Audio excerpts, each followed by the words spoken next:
Hi everyone, I hope you all are doing well. Today we are going to learn how to add a shapefile in Google Earth Engine, and then how to create a Landsat image data collection, then cloud masking, then cloud free image collection. This cloud free image data collection is important when we'll create the NDVI time series profiles. And then we'll also see the NDVI function, how to create a function in API, and then we'll export our images in Google Drive and we'll view the images in ArcGIS software. So let us begin with the shapefile. We'll add our shapefile in Google Earth Engine. So for that we'll go to this Asset tab and we'll click on New. You can see Table Upload. In Table Upload we'll upload the shapefiles. Click on this Select, and you can see these are the allowed extension written here. These are the allowed extension.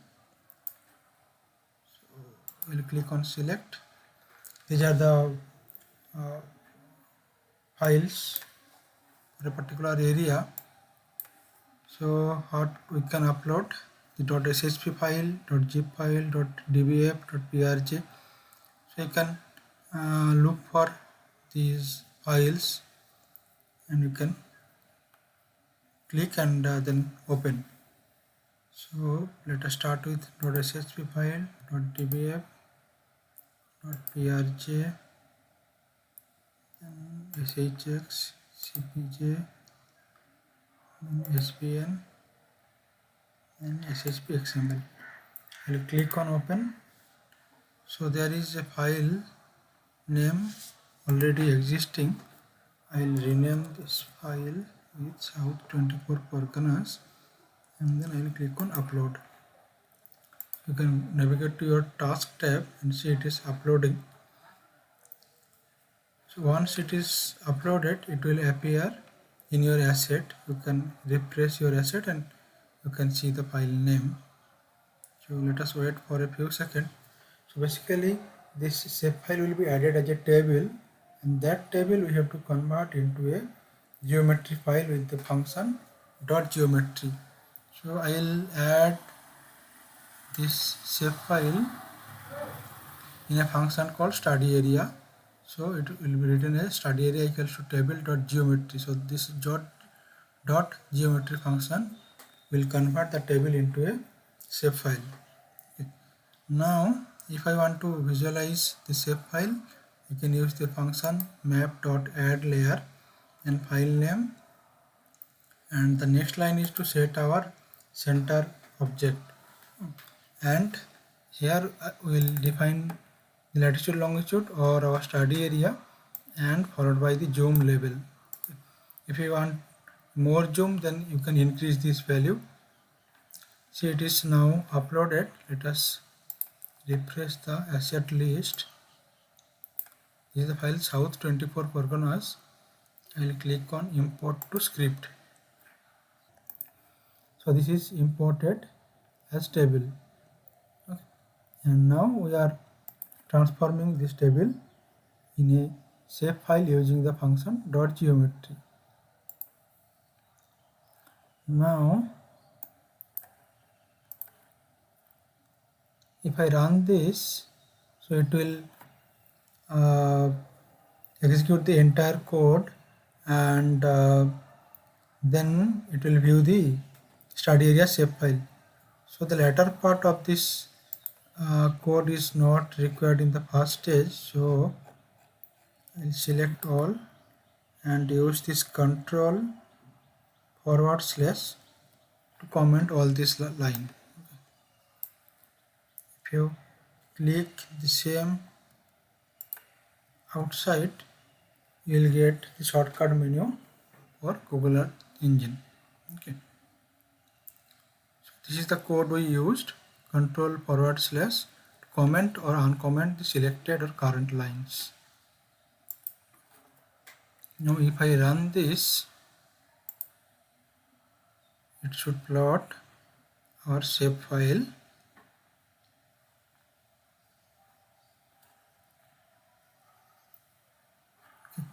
it is plotted. Let us reduce the zoom level a bit so that we can visualize the entire area. Yeah. So now we will create three your visualization parameters to visualize our SFCC image and indices. So we will be using here the Landsat 8 image where the band 5, 4 and 3 are equivalent to near infrared red and green band, and we will be using the tier 1 top of the atmosphere image, so the values will be lying between 0 to 1. This is the stretching your factor, and these two are for our indices NDVI and EPI. You can define the minimum, maximum, and the color code. You can either define the name of the color, or if you want to change the color names, you can use the X color code. Okay. You can search in Google X color code. You can use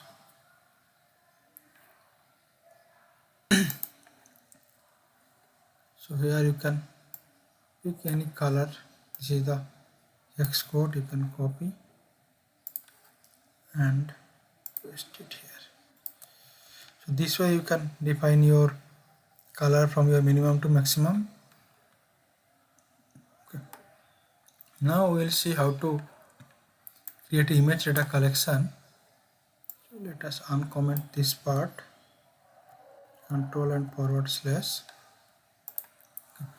So as I mentioned, we will be using the Landsat 8 data, top of the atmosphere image. So to know this particular image data collection, you can type in search Landsat 8. I'm removing this, again typing Landsat 8.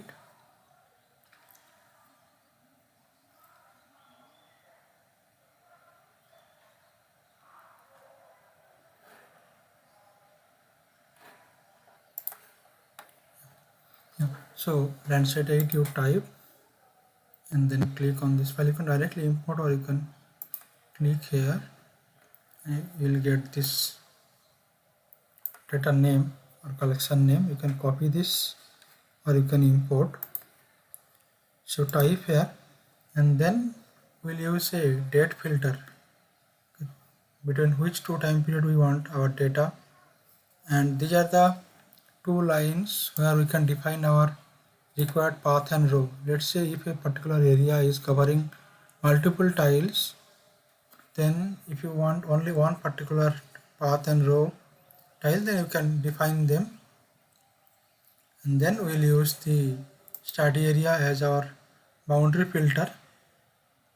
So if I run this, now my study area boundary should appear and we will get a list of images, Landsat 8 images. So here we are now having 12 elements. If I comment these two lines where we are not defining our path and row,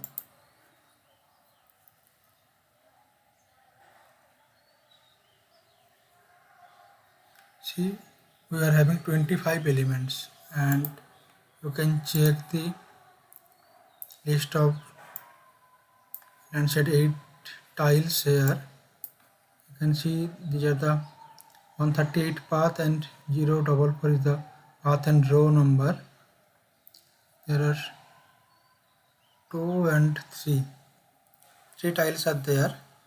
So I want this 138 and 44, this particular, or 45, let's say this 45, this particular tile we want. So you can define using this format filter, and then within filter you have to again use this function e.filter equals to wrs path and wrs row, and define your path and row information. Then it will only select those tiles.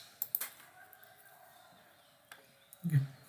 Now so how I printed this information, you can use the function print and your parameter you want to print here. So L_2020, L8_2020 is the image data collection, Landsat 8 data image data collection, and followed by a comma, and your name you can type here. That name will appear here. This is the name we have typed here. So again we have these 12 elements where we are having 12 images. Now if we want to select a particular image, then you can use this format where you can directly add a particular image. Let's say I want to use this first tile or second tile I want to add. Okay. I want to work on only single tile. So you can just copy this name. You can replace here. Sorry, it is not properly copied. You have to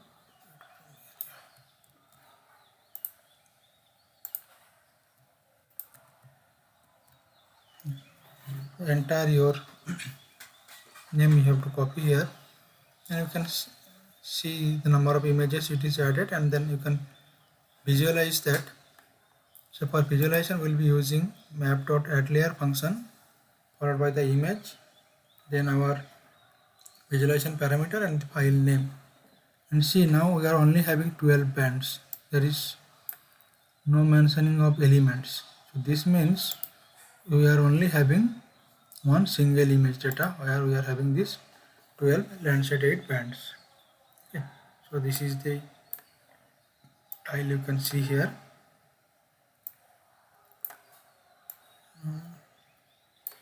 Let us comment this particular line. We don't want this. Now from this image data collection we will create a list. So what is the purpose of creating a list? So that we can choose any of our image from these 12 elements. So to do that we will create a variable list underscore L8 underscore 2020 where we will use the previous Landsat 8 data collection, then followed by the function toList, and within bracket we will define the image data collection dot size. So it will create a list of images. You can print it, and then if you want to select a particular image from your list, you can use the function e.image within bracket. You have to define the name of the list and then get 0 to 12 or 11. We have 12 elements, so this list will start with 0 and will end at 11.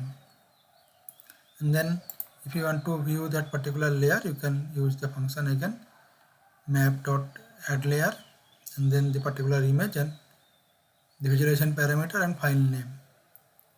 So if I run this, see, this is the list it has created. Okay. See, there are 12 images starting from 0 to 11. So this is the first image. Let's say I want to visualize the third image.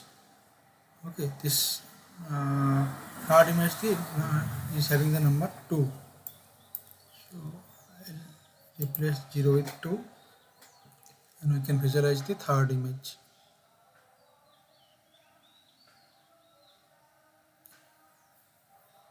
So this is the third image. Now let's see, in our first image we were having clouds. So if I have to mask the clouds, I can use the cloud mask function. You can search here in the script Landsat 8 or cloud mask. You will get this code. So there are multiple ways to clear a cloud. I will be showing here only 2. Let us uncomment this part. This is the function.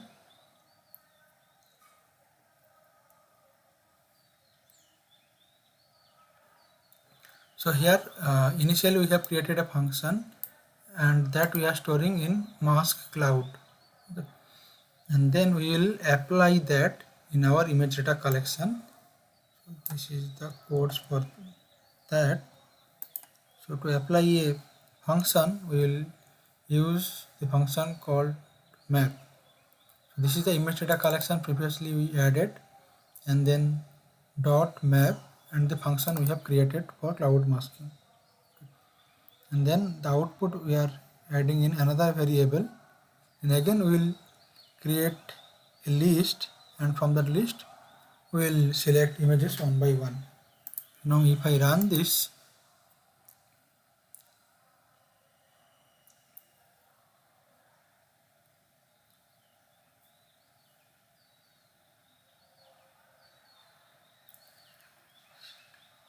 see, there are three layers in the output. First one is the shapefile, second one is the your first image with cloud, and third one is the cloud free scene.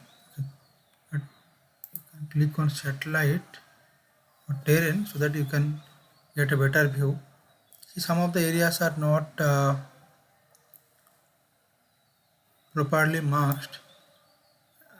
Always you will find some error, like some areas will be removed or added. See, there are some your uh, cloud shadows are there. It is not 100% proof that it will be removing all the clouds or cloud shadows. There could be some error. There are one more way to create a cloud mask function. You can, I will be sharing these codes in the comment. You can access them and you can try by your own. Again, this is the lines where we will be applying the second cloud masking function. So this is the second cloud masking function. The name is mask L8, and again we will use the function dot map to apply the cloud masking function. And this time we will again visualize the same image, and the name will be Landsat SFCC Cloud Free 2. This name will appear here in our layers. If I run this now,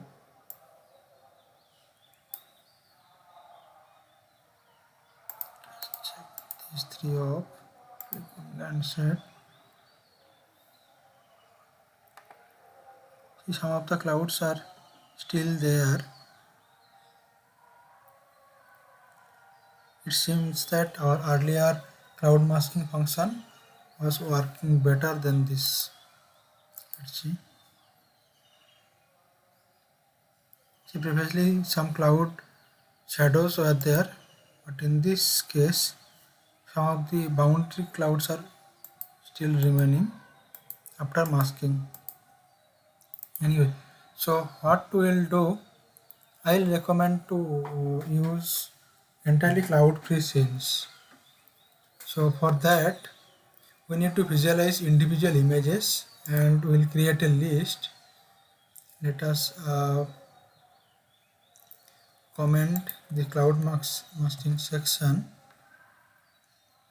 What I will recommend, as I told, we'll only select the cloud free images, and we'll create one more image collection. That collection we'll use to derive our NDVI time series profile. So for that we'll visualize images one by one. So let us start with 0.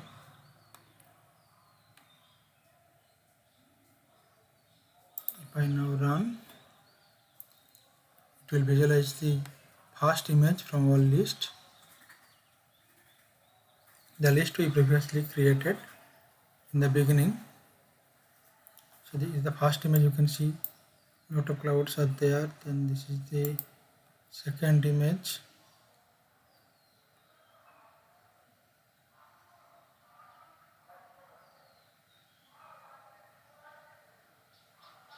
Okay, let us remove this line. We don't need to visualize here, as we are visualizing the individual layers here. Let us go to the third image.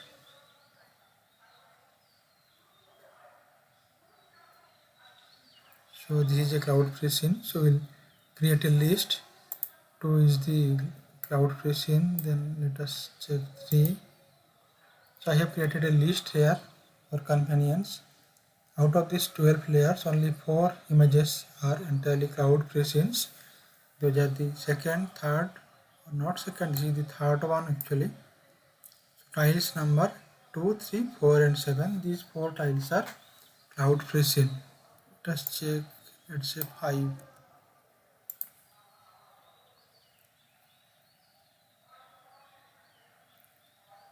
See, there are some clouds.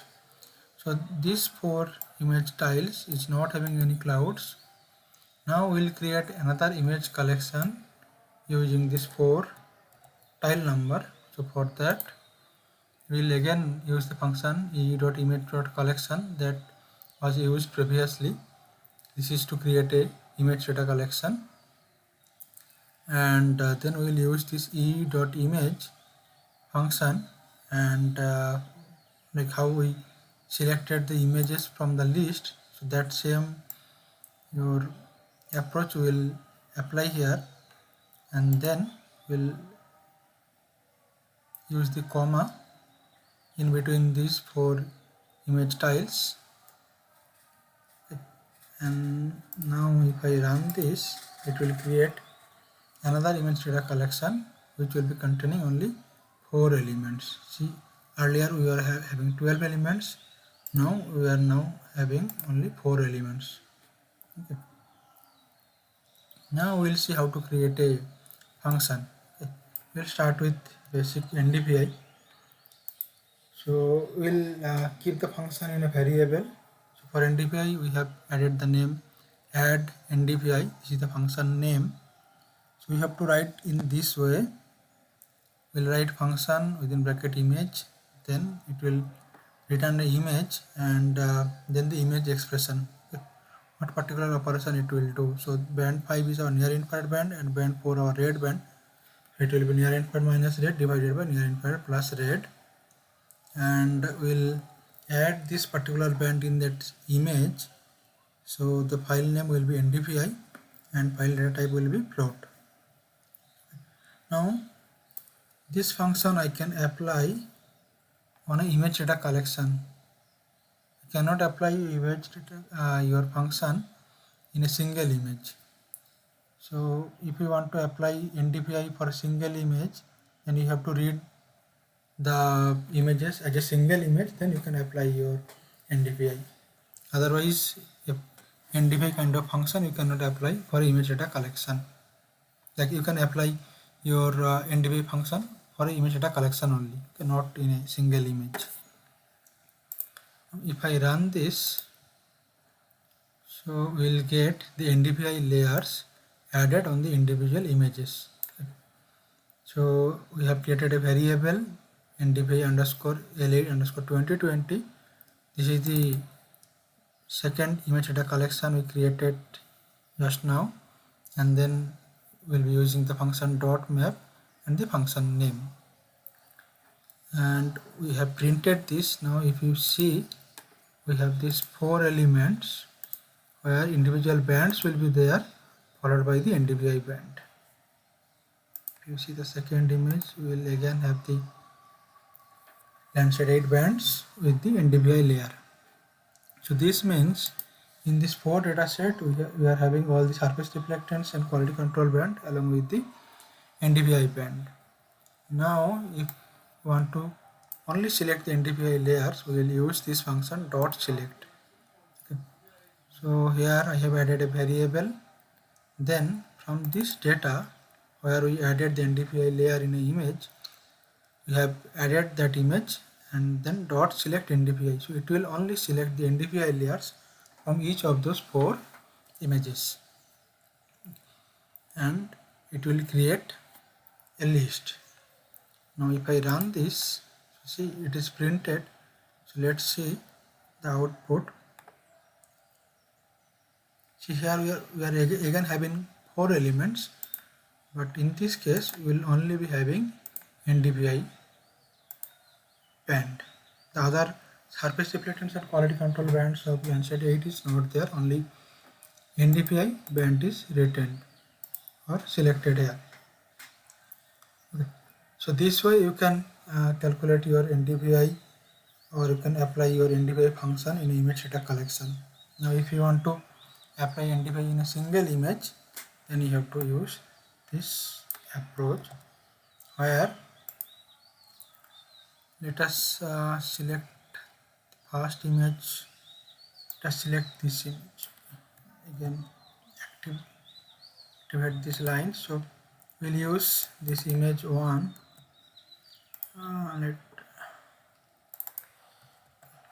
Let us take a cloud-free scene.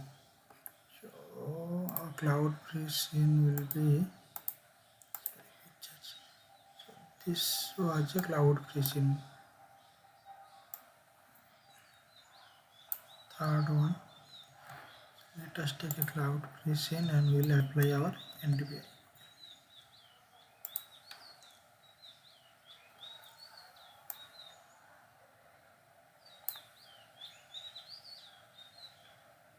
So this is Landsat SFCC image. So you can see this is a cloud-free scene, and we have kept this file in the variable image1. So I'll show you when we are going to apply NDVI on a single image. That time you can use this, or if you have selected a layer from your list, that on that image also you can apply your NDVI. So here I have at first let us remove this clip function. Let us run this. This name should use for printing and for adding a layer. Image one. So normalized difference between near infrared and red will apply here.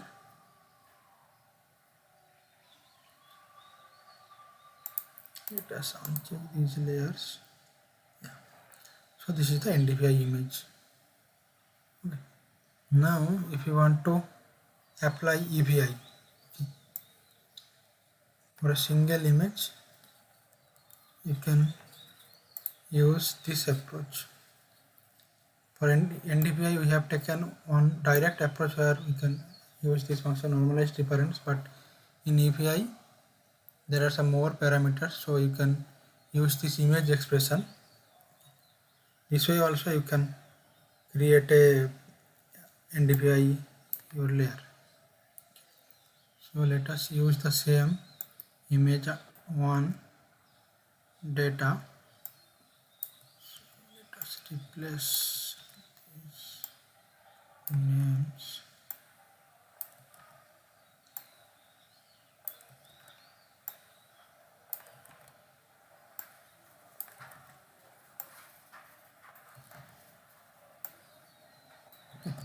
So this is the image expression for EVI.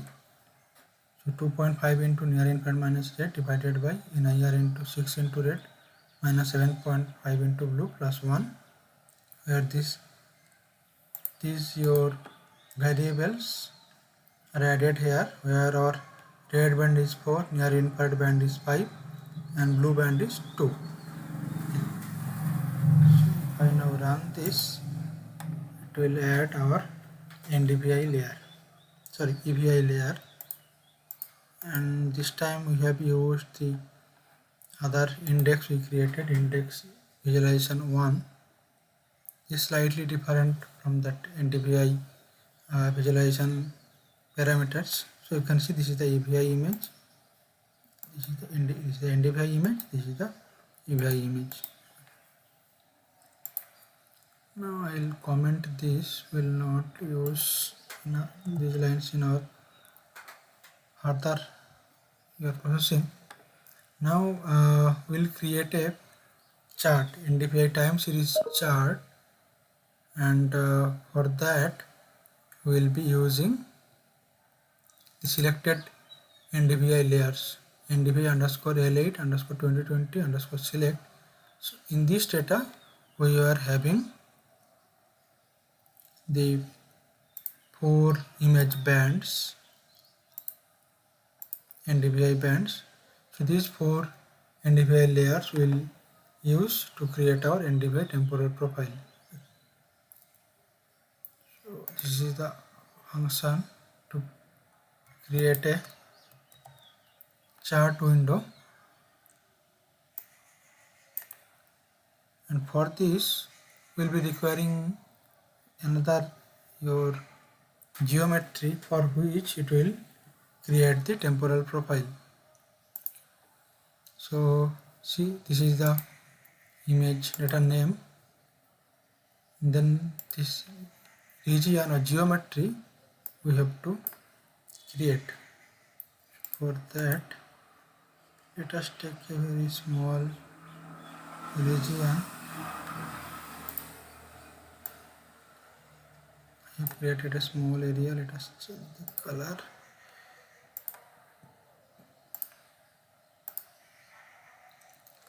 So you can see this geometry is added at the top. This is the geometry file containing 4 vertices. So based on this area, it will create the NDVI temporal profile. Okay. So the mean of all the NDVI values within this rectangular area will be used to create the chart. Okay. And then you can define the chart title, the axis, the line width, color, and then the location of the chart, their width and height. And then at the end you have to use map.add within bracket chart, so it will add your chart within the Google Earth Engine. So if I run this, see this chart window have been created and it has created the NDVI temporal profile for 4 NDVI layers. For this particular polygon we created, the geometry we created. So if you want to retain this zoom level, or if you don't want to go back to the entire your image view mode, you have to check this line off, or you can comment this. So next time if you run this, it will not go to a full zoom.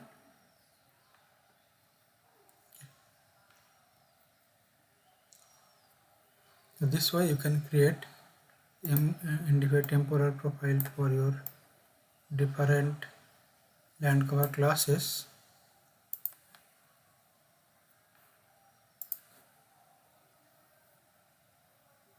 And if you want to export this profile, you can click here.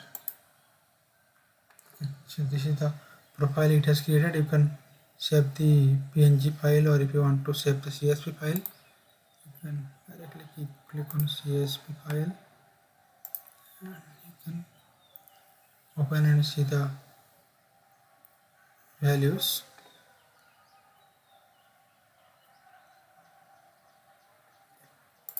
These are the 4 image styles and these are the 4 NDVI values.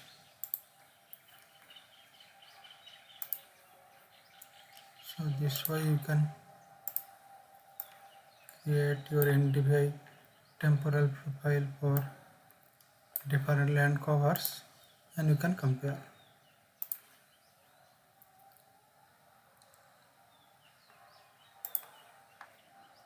So this is one, this is the previous one. You can compare your NDVI time series between land cover classes, various land cover classes. And before I move towards the image export, I missed one thing, this image clipping. So let's say I want to visualize our NDVI layer or AVI layer. What was that? Yeah. Just you can activate this on this line.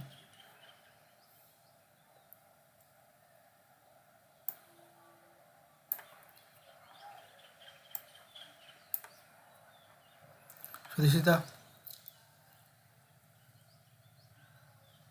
entire image and the NDVI corresponding NDVI is added here. Now if we want to clip our desired area according to our study area, you can use this function clip underscore within bracket study area. Okay. So it will apply the NDVI function on your study area only. Now if I run this,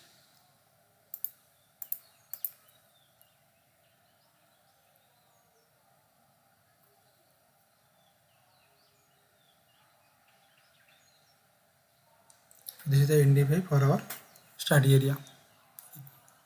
Let's say I want to export this image, or even you can apply this clip dot your geometry of study area for our NDVI selection also.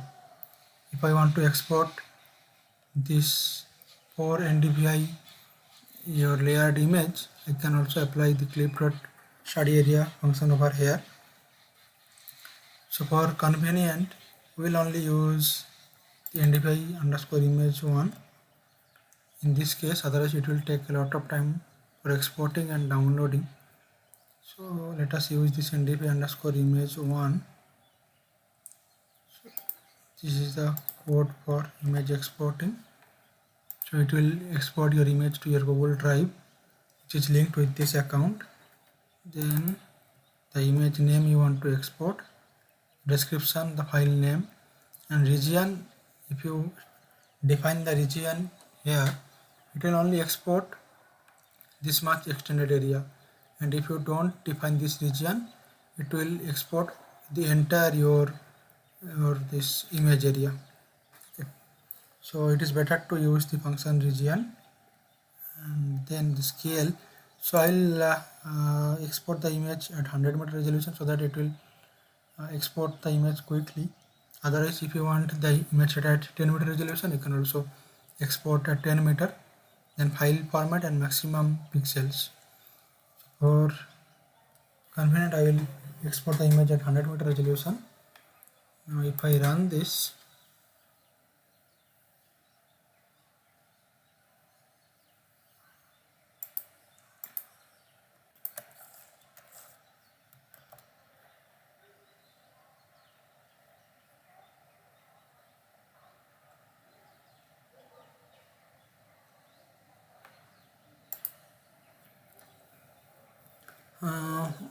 one thing I did a mistake. This clip function will not be applied on selecting the NDVIs, so we have to apply it separately.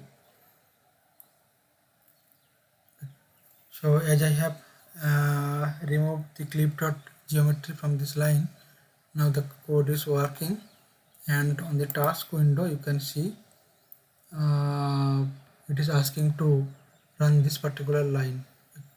So if I click on run, it will prompt to export the NDVI layer.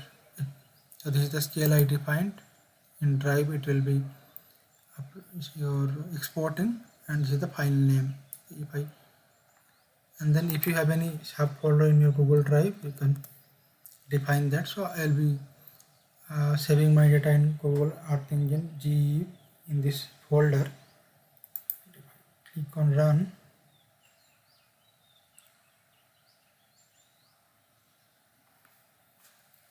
So it started exporting. It will take some time to export. Let us wait. Till then, let us open the ArcGIS software.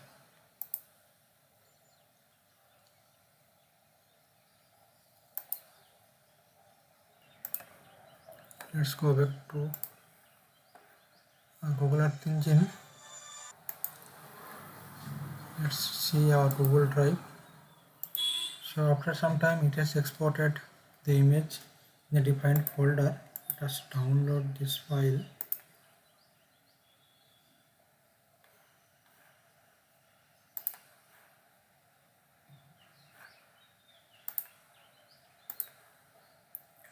Let's add this layer in ArcGIS.